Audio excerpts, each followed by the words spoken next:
السلام علیکم to all, دس از ثنا احمد۔ امید ہے آپ سب لوگ خیریت سے ہوں گے۔ الحمدللہ آپ لوگ کی دعاؤں سے میں بھی خیریت کے ساتھ ہوں اور ایک اور ڈیلی بلاگ کے ساتھ حاضر خدمت ہوں۔ ناظرین و حاضرین، جیسا کہ آپ نے میرے بلاگ میں دیکھا کہ میں نے حضرت یوسف علیہ السلام کا قصہ، حضرت ابراہیم علیہ السلام کا، حضرت اسماعیل علیہ السلام کا، حضرت لوط علیہ السلام کا، اور اسی طریقے سے حضرت زکریا علیہ السلام کا، حضرت سلیمان علیہ السلام کا قصہ بیان فرمایا ہے۔ آپ کو ہو ویسے ہی آپ کے سامنے پیش کرنے کی کوشش کی ہے جس طریقے سے وہ تاریخی واقعات پیش آئے تھے۔ تو آج جو میں آپ کو تاریخی واقعہ آپ کے سامنے گوشگزار کروں گی وہ ہیں حضرت صالح علیہ السلام۔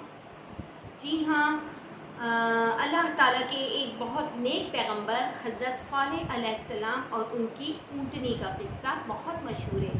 قرآن پاک میں اس کا ذکر آیا ہے، اس اونٹنی کا بھی، اور قوم عاد و سمود کی جو قوم تھی وہ حضرت صالح علیہ السلام کی قوم تھی۔ اب آگے میں آپ کو بتاؤں گی کہ کس طریقے سے اس قوم میں آپ پیغمبر بنا کر بھیجے گئے اور انہوں نے کس طریقے سے آپ کو جھٹلایا، آپ کی ہدایات کو، آپ کی باتوں کو جھٹلایا اور سرکش بنے رہے اور بے باک ہو کر بتوں کی آپ کی پوجا کرتے تھے۔ اور آپ جو ہدایات دیتے تھے، جو اللہ تعالیٰ کی طرف سے آپ کو ہدایت ملتی تھی کہ اپنی قوم کو نیکی کی طرف لاؤ، لیکن وہ قوم نیکی کی طرف آنے سے گریز کرتی رہی اور آخر میں اس کو اتنا عبرتناک انجام ملا، اتنا عبرتناک ان کو سزا ملی کہ رہتی دنیا تک، جب تک دنیا قائم ہے، ان کا ذکر ہوتا رہے گا۔ کیونکہ قرآن مجید میں اس قوم کی تباہی کا ذکر موجود ہے۔ تو آئیے ہم اپنے بلاگ کا باقاعدہ آغاز حسب معمول اللہ تعالیٰ کی حمد و ثنا سے کریں گے کہ بے شک تمام تعریف اللہ تعالیٰ کے لیے جو مالک سارے جہاں والوں کا، روزی جزا کا مالک۔ ہم تیری ہی عبادت کرتے ہیں اور تجھ سے ہی مدد چاہتے ہیں۔ ہم کو سیدھا راستہ چلا، راستہ ان کا جن پر تو نے انعام کیا، نہ کہ ان کا جن پر غضب ہوا اور نہ بہکے ہوں گا۔ الہی قبول فرما، آمین ثم آمین۔ اپنے ولاگ سے، اپنے کسی بھی کام کے آغاز سے پہلے اللہ تعالیٰ کی حمد و ثنا کرنا بہت ضروری ہے۔ اس سے اللہ پاک ہمارے اس کام میں برکت ڈال دیتے ہیں اور پھر ہمارا مقام کہاں سے کہاں پہنچا دیا جاتا ہے، یہ تو اللہ تعالیٰ بہتر جانتے ہیں۔ آئیے آپ کے سامنے حضرت صالح علیہ السلام اور ان کی قوم کا قصہ بیان کروں گی کہ حضرت صالح علیہ السلام جو تھے وہ تھے اللہ کے ایک نیک اور برگزیدہ پیغمبر۔ آپ کا نسب یہ ہے صالح بن عبد بن ماسک بن عبید بن حاجر بن سمود بن عابر بن ارم بن سام بن نوح علیہ السلام۔ تو ان کا سلسلہ حضرت نوح علیہ السلام سے چلتا ہے، ان کا نسب۔ تو ان کا جو تھا وہ یاقوت حمومی کے بقول حجر، مدینہ اور شام کے درمیان وادی قری میں دریا سمود کا نام ہے، جہاں سمود کی آبادیاں تھیں۔ سمود ایک قوم کا نام ہے۔ ان کی عمریں بڑی لمبی لمبی ہوتی تھیں، یہاں تک کہ اگر ان میں سے کوئی اپنا پختہ مکان بناتا تو ایک وقت ایسا آتا کہ وہ مکان تو خستہ اور بوسیدہ حالت میں ہو کر گر جاتا تھا، مگر وہ آدمی ابھی تک زندہ رہتا تھا۔ جی ہاں ناظرین و حاضرین، آپ اس سے ان کی عمروں کا اندازہ لگا سکتے ہیں کہ ہم ایک گھر تعمیر کرتے ہیں تو وہ گھر صدیوں تک رہتا ہے، جب تک وہ بوسیدہ نہیں ہو جاتا، بالکل خستہ حالت میں ہو کر وہ گھر آخر کار زمین بوس ہو جاتا ہے، گر جاتا ہے۔ لیکن قوم سمود کے جو لوگ تھے ان کی عمریں اللہ تعالیٰ نے اتنی لمبی لمبی رکھی تھیں کہ ان کے گھر جو تھے وہ اتنے پختہ ہونے کے باوجود ایک مدت پر آ کر گر جاتے تھے، ڈہ جاتے تھے، مگر ان کی عمریں نہیں ختم ہوتی تھیں، بہت لمبی لمبی عمروں کے حامل لوگ تھے۔ یہ صورتحال دیکھ کر ان لوگوں نے پہاڑوں کو تراش کر کے ان کے اندر کمرے بنا کر ان میں رہنا شروع کر دیا، کیونکہ ان کو کیا تھا ڈر کہ ہم یہ اتنے پختہ مکان بناتے ہیں اور ایک وقت آتا ہے کہ یہ مکان تو گر جاتے ہیں، ہماری محنت رائگاں چلی جاتی ہے۔ تو انہوں نے بڑے بڑے پہاڑ، جو پہاڑ بڑے بڑے ہوتے ہیں، ان کو تراشا۔ جی ہاں، ان کے غاروں میں سے انہوں نے وہاں کمرے بنائے اور اس میں رہائش کر لی کہ یہ تو صدیوں تک ایسے ہی رہتے ہیں۔ ان کا نام قوم سمود ایک شخص کے نام پر رکھا گیا تھا۔ اب یہاں سے دیکھیے کہانی کا آغاز ہو چکا ہے کہ وہ کیا کہانی تھی اور حضرت صالح علیہ السلام کی قوم کو اللہ تعالیٰ نے کس چیز کا عذاب دیا اور وجہ کیا بنی۔ ان تمام باتوں کو ہم آگے آپ کے سامنے پیش کریں گے۔ یہ قوم عاد کے بعد آئے تھے، قوم عاد، جس کا قرآن مجید میں ذکر ہے، جا بجا بہت سارے مقامات پر قوم عاد اور قوم سمود کا ذکر ہے۔ قرآن کریم میں متعدد جگہ عاد اور سمود دونوں کا ذکر اکٹھا آیا ہے۔ کہتے ہیں کہ اہل کتاب ان دونوں قوموں سے بالکل ناواقف تھے، کیونکہ ان کا نہ توریت میں کوئی ذکر، لیکن قرآن بتاتا ہے کہ حضرت موسیٰ علیہ السلام نے اپنی قوم کو ان دونوں قوموں کے بارے میں بتلایا، اور موسیٰ نے صاف صاف کہہ دیا کہ تم اور جتنے لوگ زمین میں ہیں سب کے سب ناشکری کرو تو بھی اللہ بے نیاز اور قابل تعریف ہے۔ بھلا تم کو ان لوگوں کے حالات کی خبر نہیں پہنچی جو تم سے پہلے تھے، یعنی نوح اور عاد اور قوم سمود۔ یہ ابراہیم، سورہ ابراہیم کے آیت نمبر 7 اور 8 کا میں نے ترجمہ آپ کے سامنے پیش کیا ہے۔ ان آیات سے یہ بات ظاہر ہوتی ہے کہ جب یہ دونوں قومیں عرب تھیں تو ان کے احوال کو پوری طرح ضبط اور محفوظ نہیں کیا گیا، حالانکہ خود موسیٰ علیہ السلام کے دور میں ان کا اچھا خاصا چرچا تھا۔ اب یہاں دیکھیں قوم سمود کی اونٹنی۔ حضرت صالح علیہ السلام، یہ قوم جو تھی حضرت صالح علیہ السلام کی، قوم سمود، یہ بت پرستی میں غرق تھی اور انہوں نے توحید کو کب سے چھوڑ رکھا تھا۔ اللہ تعالیٰ نے ان کی طرف حضرت صالح علیہ السلام کو بھیجا۔ انہوں نے کہا، اے میری قوم، اللہ کی عبادت کرو، اللہ کے سوا تمہارا کوئی معبود نہیں۔ اس نے تم کو زمین سے پیدا کیا اور اس میں آباد کیا، تو اللہ سے مغفرت مانگو اور اس کے آگے توبہ کرو۔ یہ سورہ ہود کی آیت نمبر 61 ہے۔ اور یاد کرو جب اس نے تم کو قوم عاد کے بعد سردار بنایا۔ جی ہاں، یہاں یہ بات کلیئر ہو جاتی ہے کہ قوم عاد پہلے کی قوم تھی، اس کے بعد قوم سمود آئی، اور زمین میں آباد کیا کہ نرم زمین سے مٹی لے کر محل تعمیر کرتے ہو اور پہاڑوں کو تراش کر گھر بناتے ہو۔ بس اللہ کی نعمتوں کو یاد کرو اور زمین میں فساد نہ کرنا۔ سورۃ الاعراف کی آیت نمبر 74 کا ترجمہ بیان کیا گیا ہے۔ اور انہیں بتلایا کہ اللہ نے تمہیں کس قدر نعمتوں سے مالا مال کر دیا ہے۔ کیا جو نعمتیں تمہیں یہاں میسر ہیں ان میں تم بے خوف چھوڑ دیے جاؤ گے، یعنی باغ، چشمے اور کھیتیاں اور کھجوروں، اور جن کے خوشے لطیف و نازک ہوتے ہیں، اور تکلف سے پہاڑوں میں تراش کے گھر بناتے ہو، سو اللہ سے ڈرو اور میرے کہنے پر چلو۔ سورہ شعراء کی آیات ہیں، یہ آیت نمبر 146 سے 150 تک کی ترجمہ ہے۔ لیکن قوم نے بجائے ماننے کے ان کے بات کی تردید کر دی، ان کے بات کو ختم کر دیا، جھٹلایا اور کہا، تم تو آسیب زدہ لگتے ہو، تم ہماری ہی طرح کے ایک آدمی ہو، اگر سچے ہو تو کوئی نشانی پیش کرو۔ اچھا، کتنے چالاک تھے وہ کہتے ہیں کہ تم تو ایک عام آدمی ہو، ہماری طرح ہی ہو، تم پیغمبر کہاں سے ہو سکتے ہو؟ اور یہ جو تم کرتے ہو یہ سب جادوگری ہے، تم پر کوئی آسیب آ گیا ہے، کوئی تم پر جنات نے قبضہ کیا ہوا ہے جو تم سے یہ کام کرا دیتا ہے۔ اور اگر تم اپنی بات کے سچے ہو تو کوئی نشانی پیش کرو اللہ تعالیٰ کی کہ ہاں بھائی ایک اللہ ہے، وہ واحد و یکتا ہے۔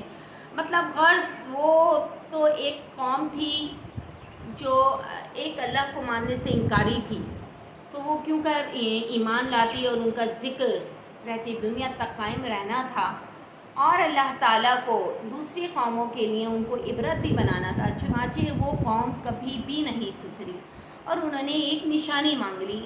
اچھا اب ان کی چالاکی دیکھیے کہ وہ انہوں نے ایک نشانی بھی اپنی کہی ہوئی مانی۔ انہوں نے بولا ٹھیک ہے، اگر تم سچے ہو تو ہم تمہاری بات پر ایمان لے آئیں گے جو تم باتیں ہمیں بتاتے ہو۔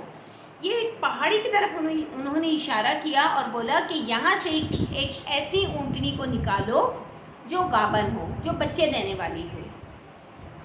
تو آپ علیہ السلام نے یعنی حضرت صالح علیہ السلام نے اپنی قوم کو مخاطب کیا اور فرمایا کہ اے میری قوم کے لوگوں، اگر ٹھیک ہے، اگر تم ایسا چاہتے ہو، جو مطالبہ تم مجھ سے کر رہے ہو، اگر میں نے ایسا کر دیا تو کیا تم میری رسالت کی تصدیق کرو گے اور اس کے نکل آ جانے کے بعد تم مجھ پر ایمان لے آؤ گے، اور جو میں تمہیں باتیں بتا رہا ہوں، نیکی کی باتیں بتا رہا ہوں، کیا اس پر عمل پیرا ہو جاؤ گے، اس کو ایکسیپٹ کر لو گے؟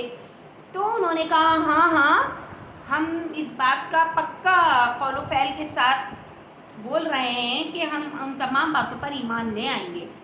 چنانچہ آپ اٹھے اور اپنے رب کے حضور نماز میں کھڑے ہو گئے اور نماز میں اللہ تعالیٰ سے دعا مانگی، اور اللہ تعالیٰ نے ان کی بات پوری کر دی۔ اللہ نے پہاڑی کو حکم دیا کہ پھٹ جا، وہ پھٹی اور اس میں سے ویسے ہی اونٹنی باہر نکل آئی جس کی انہوں نے ڈیمانڈ کی تھی، مطلب گابن، مطلب پریگننٹ اونٹنی ویسے ہی نکل آئی۔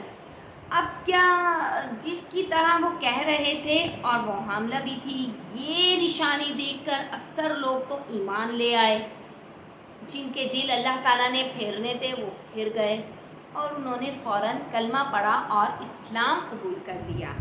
مگر پھر بھی بے شمار لوگ اپنے کفر پر اڑے رہے، اور آپ نے قوم سے یہ کہا جو نشانی تم نے مانگی تھی وہ تو آ گئی، اب یہ اللہ کی اونٹنی تمہارے لیے ایک نشانی ہے، یہ ایک اللہ تعالیٰ کا معجزہ ہے جو میں نے تمہارے سامنے پیش کر دیا ہے، تو اس کو چھوڑ دو کہ یہ اللہ کی زمین میں جہاں سے چاہے کھائے پیے، اور اگر اس کو کسی قسم کی تکلیف نہ دینا ورنہ تمہیں جلد عذاب آ جائے گا۔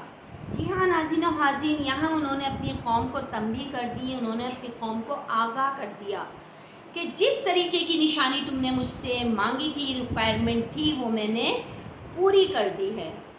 اب یہ اللہ تعالیٰ کی جو اللہ کی طرف سے بھیجی گئی اونٹنی ایک معجزہ ہے، تو اس کو تکلیف مت دینا اور اس کو چھوڑ دو کہ جہاں سے جی چاہے گی کھائے گی اور پانی پیے گی، اور اگر اس کی طرف کسی نے نظر اٹھا کے غلط نگاہ اٹھا کر دیکھا تو پھر اس کو بہت دردناک عذاب میں مبتلا کر دیا جائے گا۔ اور یہ بھی فرمایا کہ ایک روز اس کی پینے کی باری ہوگی اور ایک روز آپ لوگ اس گھاٹی سے پانی پئیں گے، جہاں سے میٹھا پانی تھا وہاں بتا دیا گیا کہ ایک روز یہ اونٹنی کی باری ہوگی، یہ پورا پانی پی لے گی اور اس دن آپ پانی نہیں لیں گے اس گھاٹی سے، پھر دوسرے دن آپ کی باری آئے گی۔ چنانچہ یہ سورہ شورا کی آیت نمبر 155 ہے۔ خیر وہ اونٹنی ان میں چلتی پھرتی اور کھاتی چرتی رہی، اور جہاں چاہتی اپنی باری کے دن پانی پیتی، اور یہ کہ اپنی باری کے دن وہ سارا پانی پی جاتی تھی اس کنویں کا، اور لوگ اپنی ضرورت اگلے دن پوری کرتے۔ کہتے ہیں کہ وہ لوگ اس اونٹنی کا دودھ بھی پیتے تھے جو پوری بستی کو کافی ہو جاتا تھا۔ سبحان اللہ، جب وہ اونٹنی اللہ کا معجزہ تھی تو پھر اللہ تعالیٰ اس میں کیوں نہیں خیر و برکت لاتا؟ چنانچہ وہ جو قوم تھی وہ اس اونٹنی کو اس طریقے سے یوز کرتی تھی کہ اس کا دودھ پی لیتے تھے وہ لوگ، اور وہ جو پھر دوسرے دن اپنا کنویں کا پانی، جس دن ان کی باری ہوتی تھی اس دن وہ اپنے کنویں کا پانی یوز کرتے تھے، پانی پیتے تھے۔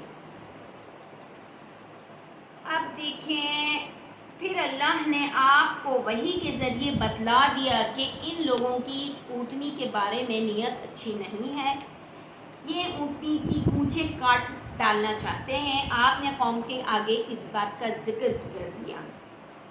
کس نے؟ حضرت صالح علیہ السلام نے۔ وہ صاف مکر گئے، ہمارے دلوں میں کوئی ایسی ویسی بات نہیں ہے۔ آپ نے پورے یقین سے کہا کہ ایسا ہوگا کیونکہ اس کی اللہ نے مجھے خبر دی ہے۔ دیکھنا تمہارے ہاں ان قریب ایک بچہ ایسا پیدا ہوگا جو بڑا ہو کر یہ کام کرے گا۔ لوگوں نے کہا کہ آپ ہمیں اس کی علامات بتا دیں، ہم اس کو قتل کر دیں گے۔ آپ نے بتایا کہ وہ بچہ بھورا، نیلی آنکھوں والا اور سرخی مائل سفید ہوگا۔ آپ نے اس بچے کی نشانی بھی بتا دی۔ ان کی بستی میں 2 سردار رہتے تھے جن کی بڑی گہری دوستی تھی، ایک کا بیٹا تھا اور دوسری کی بیٹی۔ انہوں نے ان کی شادی کر دی جس سے ان کے ہاں بالکل ہی ویسا ہی بچہ پیدا ہوا۔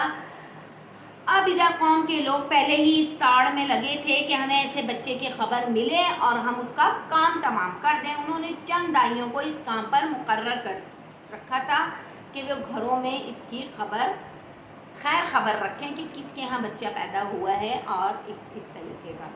خیر یہ بچہ دیکھتے ہیں، انہوں نے شور ڈال دیا کہ یہ تو ویسا ہی ہے جیسے صالح علیہ السلام نے بتلا رکھا ہے۔ جاسوسوں نے بچہ لے لینا چاہا تو دونوں سردار آڑے آ گئے اور کہنے لگے کہ اگر صالح علیہ السلام اس بچے کو مارنا چاہتے ہیں تو ہم اس کو قتل کر دیں گے۔ وہ اڑ گئے اور یہ شریر ترین بچہ ان کی زیر نگرانی پرورش پاتے پاتے جوان ہو گیا۔ اور مزید لطف کی بات یہ کہ وہ ایک دن میں اتنا بڑا ہو جاتا تھا جتنا کہ ایک عام بچہ ہفتے میں بڑا ہوتا تھا۔ جتنا جیسے کہ ہمارے یہاں بچہ پیدا ہوتا ہے تو وہ آہستہ آہستہ بڑا ہوتا ہے، ایک دم بڑا نہیں ہوتا۔ لیکن یہ بچہ، اللہ کی قدرت ہی دیکھیے کہ یہ بچہ دن بہ دن بڑا ہوتا رہا، بڑا ہوتا آخرکار جوان ہو گیا۔ اونٹنی کے قتل کے بارے میں بھی مختلف روایات آتی ہیں۔ کہتے ہیں کہ قوم سمود میں 2 نوجوان عورتیں تھیں، ایک کا نام قطام اور دوسری کا قبال تھا۔ قوم میں قدار اور مسرہ نامی 2 نوجوان بھی تھے۔ قدار قطام کو اور مسرہ قبال کو پسند کرتا تھا۔ ایک رات حسب معمول وہ آئے تو دونوں بیک زباں بولی، جب تک اس اونٹنی کو مار کر اس سے ہماری قوم کو نجات نہیں دلا دو گے ہمارے قریب بھی نہیں آنا۔ سو وہ فوراً تیار ہو گئے اور انہوں نے ساتھیوں کے ساتھ اونٹنی کی تلاش شروع کر دی۔ اونٹنی انہیں حوض پر مل گئی۔ جس دن اس اونٹنی کا پینے کا باری تھی، پانی پینے کی باری تھی، وہ اس کنویں میں ان کو مل گئی۔ اب ان میں سے بدبخت نے ایک کو آگے کیا مگر وہ ہیبت کھا گیا۔ پھر وہ جس کو بھی بیچتا وہ ڈر کر پیچھے ہٹ جاتا اور اللہ کی اس نشانی کے خون سے ہاتھ رنگنے سے خوف کھا جاتا۔ یہ دیکھ کر وہ بدبخت خود ہی آگے بڑھا اور ایک کاری ضرب لگا کر اس کی کونچیں کاٹ ڈالی۔ وہ اونٹنی پہلو کے بل گری اور اپنے مالک حقیقی سے جا ملی۔ یہاں یہ بات اور مینشن کر دوں کہ جی ہاں اس اونٹنی نے ایک بچے کا جنم بھی دے دیا تھا، کر دیا تھا، بچہ بھی پیدا ہو گیا تھا اس اونٹنی کا۔ اب کیا ہوا، وہ اونٹنی اپنے خالق حقیقی سے جا ملی جو اللہ تعالیٰ کی طرف سے ایک معجزہ تھی۔ اتنے میں ایک آدمی نے جا کر اونٹنی کے مارے جانے کی خبر حضرت صالح علیہ السلام کو دی۔ آپ صورتحال دریافت کرنے باہر نکلے کہ ان لوگوں سے سامنا ہو گیا تو وہ ایک دوسرے پر الزام دھرنے لگے کہ میں نے اونٹنی کو نہیں مارا، یہ فلاں نے کیا ہے۔ آپ نے فرمایا جاؤ جا کر اس کا بچہ ڈھونڈو، اگر وہ مل گیا تو ہو سکتا ہے کہ اللہ تم سے عذاب کو ٹال دے گا۔ ادھر بچے نے جب ماں کو تڑپتے دیکھا تو پہاڑوں میں چلا گیا اور ان سے چھپ گیا۔ لوگوں نے بہت زیادہ اس کو ڈھونڈا مگر بچہ نہ ملا۔ جی ہاں، اونٹنی کا بچہ جس نے اپنی ماں کو مرتے دیکھ لیا تھا، وہ ڈر کر خوف زدہ ہو کر پہاڑوں میں اندر جا کر چھپ گیا۔ اب کیا ہوا، وہ لوگ اس بچے کو ڈھونڈنے لگے کہ ہم اس بچے کو حضرت صالح علیہ السلام کو دے دیں، شاید اللہ تعالیٰ جو عذاب ہم پر لانے والا ہے وہ ٹل جائے۔ لیکن کیا ہوا کہ وہ بچہ انہیں نہیں ملا۔ البتہ حضرت صالح علیہ السلام نے اسے ایک جگہ چھپا پا لیا۔ جی ہاں، حضرت صالح علیہ السلام نے اس کو ڈھونڈ نکالا تو آپ کو دیکھتے ہی وہ رونے لگا۔ جی ہاں، وہ اونٹنی کا بچہ حضرت صالح علیہ السلام کو دیکھ کر رونے لگا اور 3 دفعہ بلبلایا۔ یہ دیکھ کر آپ نے قوم سے کہا، اپنے گھروں میں 3 دن اور فائدہ اٹھا لو، یہ وعدہ ہے جو جھوٹا نہ ہوگا۔ سورہ ہود آیت نمبر 46۔ اور ہر روز تمہیں عذاب کی ایک نشانی ملے گی کہ پہلے دن تمہارے چہرے سرخ، دوسرے دن زرد اور تیسرے دن سیاہ ہو جائیں گے۔ لوگوں نے نہ مانا بلکہ الٹا اسی شام آپ کے قتل کا ارادہ کر لیا۔ چنانچہ جب چند بدبخت اس کام کے لیے نکلے تو اللہ نے ان پر پتھروں کی بارش کر دی۔ یہی وہ لوگ ہیں جن کے بارے میں اللہ نے قرآن میں فرما دیا، اور شہر میں 9 شخص تھے جو زمین میں فساد کرتے تھے اور اصلاح سے کام نہیں لیتے تھے۔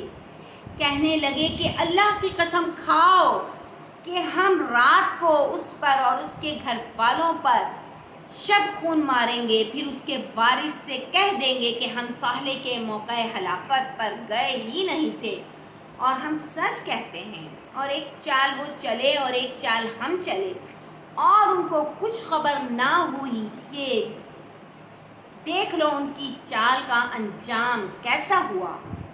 ہم نے ان کو اور ان کی قوم کو سب کو ہلاک کر ڈالا۔ اب یہ ان کے گھر ان کے ظلم کے سبب خالی پڑے ہیں۔ جو لوگ دانش رکھتے ہیں، عقل رکھتے ہیں، ان کے لیے نشانی ہے اس میں، اور ہم نے ایمان لانے اور ڈرنے والوں کو نجات دے دی۔ سورۃ النمل آیت نمبر 48 تا 53۔ قوم سمود کی ہلاکت۔ اب ان قوم کی ہلاکت کیسے ہوئی؟ چنانچہ مہلت کے پہلے دن سب کے چہرے سرخ ہو گئے۔ اس بات نے انہیں فکر مند کر دیا۔ شام کو سب اکٹھا ہو کر کہنے لگے کہ مہلت کا ایک دن تو گزر گیا۔ اگلے دن سب کے چہرے زرد، مطلب پیلے، زردے سے نکلا ہے، جیسے زردے کا کلر ہوتا ہے نا پیلا، ویسے ہو گئے۔ شام کو پھر اجلاس ہوا کہ دوسرا دن بھی نکل گیا ہے۔ اب تیسرے دن چہرے ایسے سیاہ ہو گئے جیسے کسی نے منہ پر تارکول مل دی ہو۔ جی ہاں ناظرین و حاضرین، تارکول جس سے روڈیں بنائی جاتی ہیں، انتہائی کالے کلر کا ہوتا ہے یہ، تو ان کے چہرے اس کی مانند ہو گئے۔ چوتھے دن سب صبح کو تیار ہو کر حنوط کر کے میدان میں نکل آئے کہ دیکھیں کیسے عذاب آتا ہے اور کدھر سے آتا ہے۔ جب سورج روشن ہو گیا تو آسمان سے چنگھاڑ کی ایک آواز آئی اور زمین زبردست طریقے سے لرزنے لگی۔ آواز کی دہشت اور زمین کی وحشت سے سب کی روحیں پرواز کر گئیں اور وہ سب کے سب وہیں ڈھیر ہو گئے۔ سب کی حرکت رک گئی، سانسیں رک گئیں، آواز گھٹ گئیں اور لاشوں کے ڈھیر بن کر پڑے کے پڑے رہ گئے۔ قرآن کریم ان کی ہلاکت کا منظر ان الفاظ میں بیان کرتا ہے، ہم نے ان پر عذاب کے لیے ایک چیخ بھیجی تو وہ ایسے ہو گئے جیسے باڑے والے کی سوکھی اور ٹوٹی ہوئی باڑ۔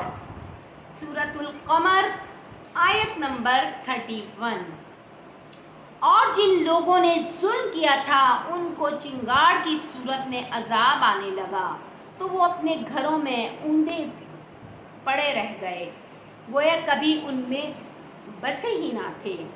سن رکھو کہ سمود نے اپنے پروردگار سے کفر کیا، اور سن رکھو کہ سمود پر پھٹکار ہے، جبکہ حضرت صالح علیہ السلام نے ان سے نا امید ہو کر منہ پھیر لیا اور کہا، اے میری قوم، میں نے تم کو اللہ کا پیغام پہنچا دیا اور تمہاری خیر خواہی کی، مگر تم ایسے ہو کہ خیر خواہوں کو دوست نہیں رکھتے۔ سورۃ الاعراف کی آیت نمبر 79 کا ترجمہ ہے۔ اور قوم سمود کا قصہ ہر ایک کے لیے عبرت بن گیا۔ جی ہاں، یہ عبرت کا نشان رہتی دنیا تک قائم رہے گا، کیونکہ قرآن پاک میں اس کا ذکر موجود ہے، اور جس میں ہر متکبر، مغرور اور سرکش کے لیے سامان عبرت ہے۔ اور خود نبی کریم صلی اللہ علیہ وآلہ وسلم نے اپنے صحابہ کو اس سے عبرت دلائی۔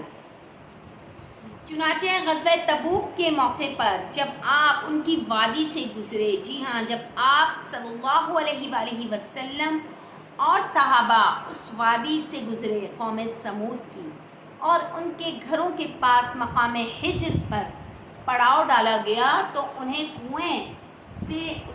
نے اسی کنویں سے پانی لیا جن سے قوم سمود پانی پیتی تھی، اور اس سے آٹا گوندا اور وہ سالن میں بھی وہ پانی شامل کیا۔ جب آپ صلی اللہ علیہ وآلہ وسلم کو اس بات کا علم ہوا تو حکم دیا کہ ہانڈیاں الٹی کر دو اور آٹا اونٹوں کو کھلا دو، اور ان کو لے کر آگے روانہ ہوئے اور اس کنویں کے پاس جا ٹھہرے جہاں سے اونٹنی پانی پیا کرتی تھی۔ آپ نے فرمایا، اس کنویں سے پانی لو، اس کنویں سے پانی لے کر کھانا بناؤ، پانی پیو، سیر ہو جاؤ۔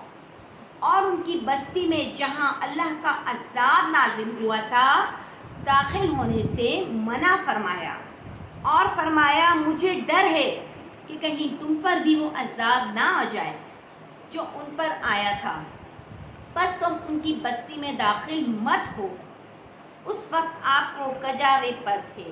یہ ارشاد فرمایا آپ صلی اللہ علیہ وآلہ وسلم نے، اور اپنے چہرے پر بھی چادر ڈال لی، مطلب اپنا چہرہ بھی ڈھانپ لیا آپ صلی اللہ علیہ وسلم نے۔ اور ایک دوسری روایت میں ہے کہ جب آپ صلی اللہ علیہ وآلہ وسلم، جی ہاں ناظرین و عزیز، یہاں ایک بات مینشن کرنا میں ضروری سمجھوں گی کہ جب اور جہاں جہاں حضرت محمد صلی اللہ علیہ وآلہ وسلم کا ذکر آئے، محمد صلی اللہ علیہ وآلہ وسلم کا نام آئے، تو آپ کو پورا نام، پورا درود پاک ان پر پڑھ دینا ہے کہ صلی اللہ علیہ وآلہ وسلم، کیونکہ حدیث کا مفہوم یہی ہے کہ انتہائی بخیل ہے وہ شخص کہ جس کے سامنے میرا نام لیا جائے اور وہ مجھ پر درود نہ بھیجے۔ چنانچہ جب آپ صلی اللہ علیہ وآلہ وسلم اس وادی ہجر سے گزرے تو فرمایا، ان عذاب پانے والوں کی بستی سے روتے ہوئے گزرو، اگر تم روتے ہوئے نہیں گزرو گے تو اس بستی سے مت گزرو، کہیں تم پر بھی ان جیسا عذاب نہ آ جائے۔ اللہ اکبر۔ جی ہاں ناظرین و حاضرین، یہ تھا قصہ حضرت صالح علیہ السلام اور ان کی اونٹنی اور قوم سمود کی عبرت کا انجام۔ جی ہاں، انہوں نے کس طریقے سے سرکشی کی، مغرور بنے، تکبر کیا، اپنی اونچی اونچی عمارات بنا کر، پہاڑوں کو تراش کر اس میں اپنے گھر بنائے کہ ہم زندگی بھر اسی میں رہیں گے۔ ان کو نہیں پتہ تھا کہ اللہ کا عذاب جلد ان کو آ گھیرے گا، چاہے وہ محل بنائیں یا پہاڑوں میں غار بنا کر رہیں۔ آخرکار عذاب نے ان کو آ گھیرا اور جو لوگ ایک اللہ پر ایمان نہیں لائے تھے، حضرت صالح علیہ السلام کی باتوں پر ایمان نہیں لائے تھے، ان کو جھٹلایا تھا۔ اچھا، بڑے مزے کی بات یہ ہوتی تھی کہ یہ قوم جو تھی وہ ہر روز جب ان پر کوئی اللہ تعالیٰ چھوٹا عذاب نازل کرتا تھا تو وہ فوراً کہتی تھی کہ ہم ایمان لے آئے ہیں، ہم سچے ہو گئے، اب یہ عذاب ہم پر سے ہٹا دیں۔ پھر آپ اللہ تعالیٰ سے دعا کرتے تھے اور اللہ تعالیٰ ان پر سے وہ عذاب ہٹا دیتے تھے۔ تو 7 دن تک وہ اسی طریقے سے کرتے رہے تھے، مطلب 7 دفعہ انہوں نے اس طریقے سے کیا۔ اور قوم سمود کی جو قوم کو پھر اللہ تعالیٰ نے ان کی جو سزا ان کے لیے مقرر کی، کیونکہ انہوں نے اللہ کا معجزہ، اللہ تعالیٰ کی بھیجی ہوئی نشانی اس اونٹنی کو قتل کر دیا تھا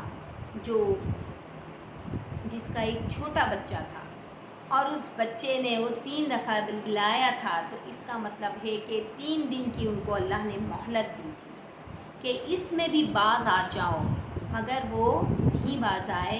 انہوں نے حضرت صالح علیہ السلام کی ہر بات کو ریفیوز کر دیا، انکار کر دیا، اور آخر میں اللہ تعالیٰ نے ان کو سخت عذاب الہی سے نوازا اور ان کا نام صفحہ ہستی سے مٹا دیا، ان کو زمین بوس کر دیا، ان کی عمارات، ان کے پہاڑ، ان پر اوندھے گرا دیے گئے، اور وہ ان میں اوندھے پڑے اپنی جان کی بازی ہار گئے۔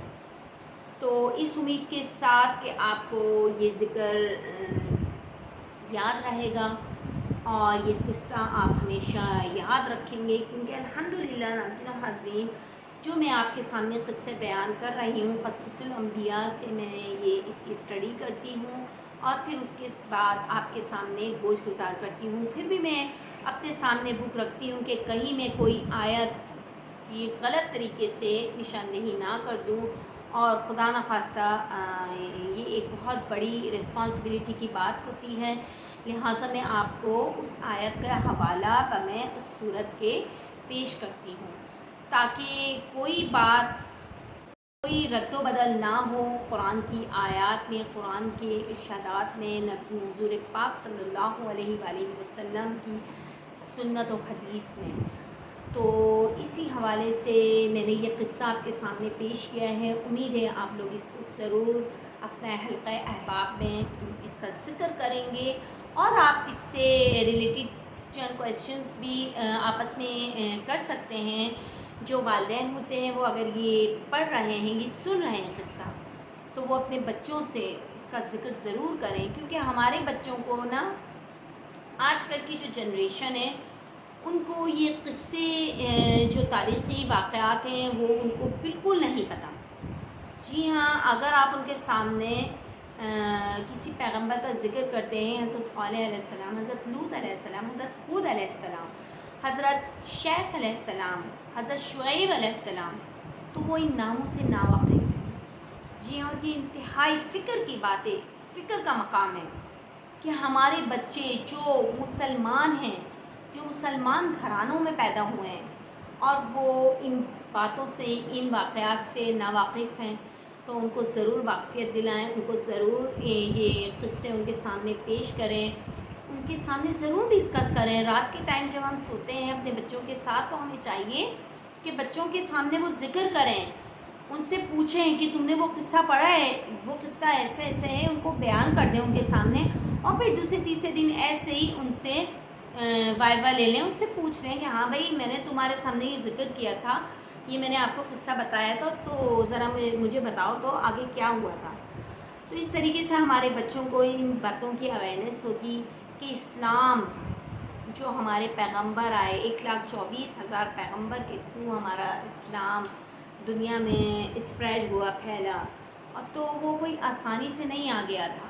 اس کے لیے کتنی صعوبتیں، کتنے مشکلات، کتنی تکالیف برداشت کری ہمارے پیغمبروں نے، ہمارے نبیوں نے، محمد صلی اللہ علیہ وآلہ وسلم پر کتنی تکالیف آئیں، کتنی پریشانیاں آئیں، لیکن آپ نے اف تک نہ کیا، اور ہمیشہ اپنی قوم کے لیے، اپنی قوم کے لوگوں کو راہ راست پر لانے کے لیے ان کے لیے اللہ تعالیٰ سے دعائیں کی، اور آخر میں بھی آپ صلی اللہ علیہ وسلم کی زبان پر اپنی قوم کی فکر تھی، اپنی امت کی فکر تھی، آپ اپنی امت کی ہمیشہ فکر کر کے روتے رہتے تھے. اور اللہ آپ نے جو آخری جو کلمات تھے آپ کے منہ مبارک سے جو آپ نے ادا کیے کہ اللہم رفیق الاعلیٰ، اے اللہ مجھے اپنے اعلیٰ رفیقوں میں شامل فرما. اور پھر اس کے بعد آپ صلی اللہ علیہ وآلہ وسلم کی روح پرواز ہو گئی. انا للہ و انا الیہ راجعون. تو ہمیں بھی آخر میں جب آپ دیکھتے ہیں، جب ہم دیکھتے ہیں کہ کسی کا وقت قریب آ گیا ہے تو ہمیں یہ دعا اس کے سامنے بیٹھ کر پڑھنی چاہیے. اور جب ہم اس کو کلمہ پڑھاتے ہیں، بہت سی اموات میری اپنی لائف میں ایسی گزری ہیں جو میرے سامنے ڈیتھس ہوئی ہیں، تو ان کو ہم نے کلمہ بھی پڑھوایا کہ کلمہ پڑھیں، درود پاک پڑھیے. اور پھر ہمیں یہ میں نے آج تک نہیں ہوا اتفاق کہ میں نے کسی کو یہ بولا ہو کہ اللہم رفیق الاعلیٰ، کہ اللہ تعالیٰ مجھے اپنے اعلیٰ رفیقوں میں شامل فرما. یہ ہمارے حضور پاک صلی اللہ علیہ وآلہ وسلم کی آخری دعا ہے جو آپ نے اپنے لیے اللہ تعالیٰ سے دعا فرمائی تھی. تو اللہ تعالیٰ ہمیں دین اسلام پر کاربند رہنے کی، مکمل طور پر ہم اسلام پر کاربند رہیں اور دین اسلام کو جتنا ممکن ہو سکے ہمیں پھیلانا ہے. کیونکہ اللہ تعالیٰ نے اپنی ہر قوم میں ایک پیغمبر بھیجا کہ جاؤ اور میرا پیغام لوگوں تک پہنچاؤ، اپنی قوم میں جا کر میرا پیغام پہنچاؤ. اور تمام انبیاء نے، تمام اولیاء نے، تمام رسولوں نے ایسا ہی کیا. تو حضرت صالح علیہ السلام کا قصہ بھی انہی میں شمار ہوتا ہے. اجازت دیجیے اس امید کے ساتھ کہ آپ ضرور اس قصے کو پڑھیں گے، سنیں گے، اور اس سے جو ہمیں درس ملتا ہے اس کو ہم اپنی زندگی میں، عملی زندگی میں شامل کرنے کی ضرور کوشش کریں گے. وآخر دعوانا ان الحمد للہ رب العالمین.